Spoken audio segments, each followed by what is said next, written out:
मेरा नाम रीना है। मेरी शादी एक बड़े घर में हुई है।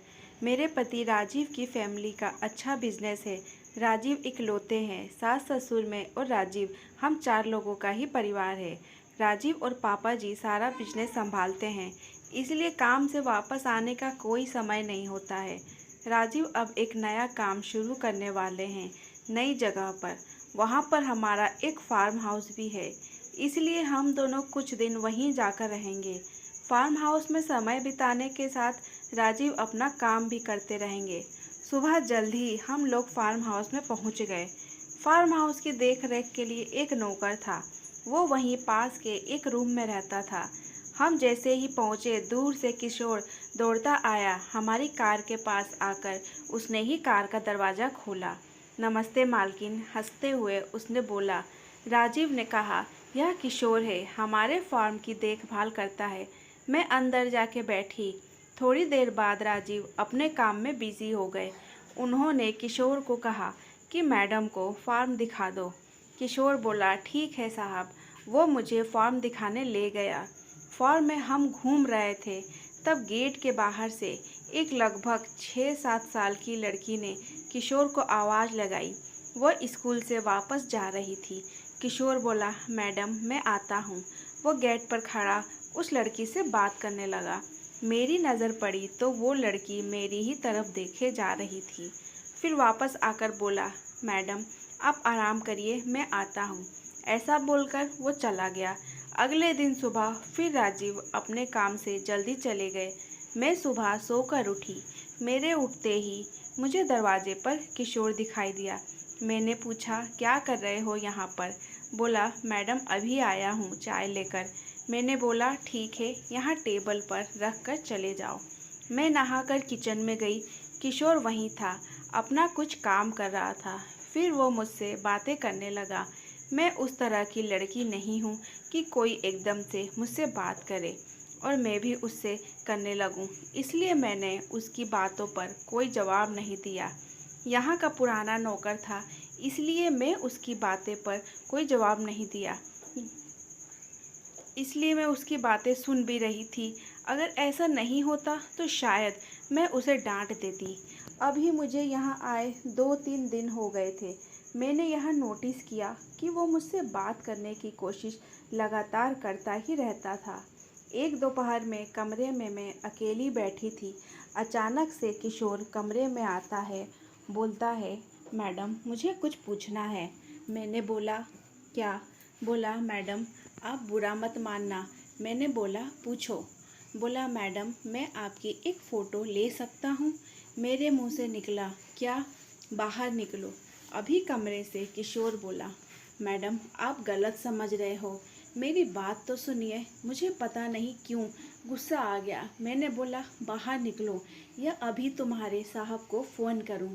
इतना बड़ा घर और मेरे लिए तो अनजान ही था, ऊपर से वो इस तरह की बातें कर रहा था। मुझे कुछ अजीब लगा। मैंने सोचा शाम को राजीव आएंगे तो सबसे पहले इसकी छुट्टी करवाऊंगी। शाम को राजीव आए तो मैंने उनको सब बताया। राजीव मानने को तैयार ही नहीं थे। बोले, यह कई सालों से है, उसकी एक बच्ची भी है। तुम कुछ गलत समझ रही हो, उसकी बच्ची के बारे में मुझे पता नहीं था। मैंने बोला, कई सालों से यहाँ कोई लड़की भी नहीं आई थी। राजीव ने बोला, रुको अभी बुलाकर बात करते हैं। राजीव ने किशोर को आवाज़ लगाई। किशोर आया तो राजीव ने बोला, क्या हुआ किशोर? तुम्हारी मैडम कुछ कंप्लेंट कर रही हैं। साहब मैंने सिर्फ फ़ोटो लेने को कहा था। राजीव ने पूछा, क्यों चाहिए तुम्हें फ़ोटो? किशोर बोला, साहब आप तो जानते हैं मेरी 7 साल की एक बच्ची है। उसकी माँ उसके पैदा होते ही चल बसी थी और जब वो 2 साल की थी तब हमारे घर में आग लग गई थी। भगवान की कृपा से हम तो बच गए, लेकिन उसकी माँ की सारी निशानियाँ ख़त्म हो गई। बिना माँ की बच्ची को संभालना बड़ा मुश्किल होता है। साहब मैडम उस दिन जब मैं आपका फॉर्म दिखा रहा था तब स्कूल से घर वापस जाते वक्त उसने हमें देख लिया। मेरा घर यहीं थोड़ी दूरी पर है। उसकी दादी उसे संभालती है। हमेशा मुझसे पूछती रहती है कि मेरी मम्मी कैसी दिखती थी। कैसी चलती थी, कैसे बातें करती थी। मैं उसे कहता था वो बहुत सुंदर थी, यहाँ गांव में उसके जैसा कोई नहीं है। आपको जब देखा तो उस दिन मुझे उसने यही पूछा, क्या पापा मम्मी ऐसी थी? मैंने उसे कहा हाँ ऐसी ही थी। तब से जिद पर अड़ गई कि मुझे मैडम से मिलना है, वो मेरी मम्मी जैसी है।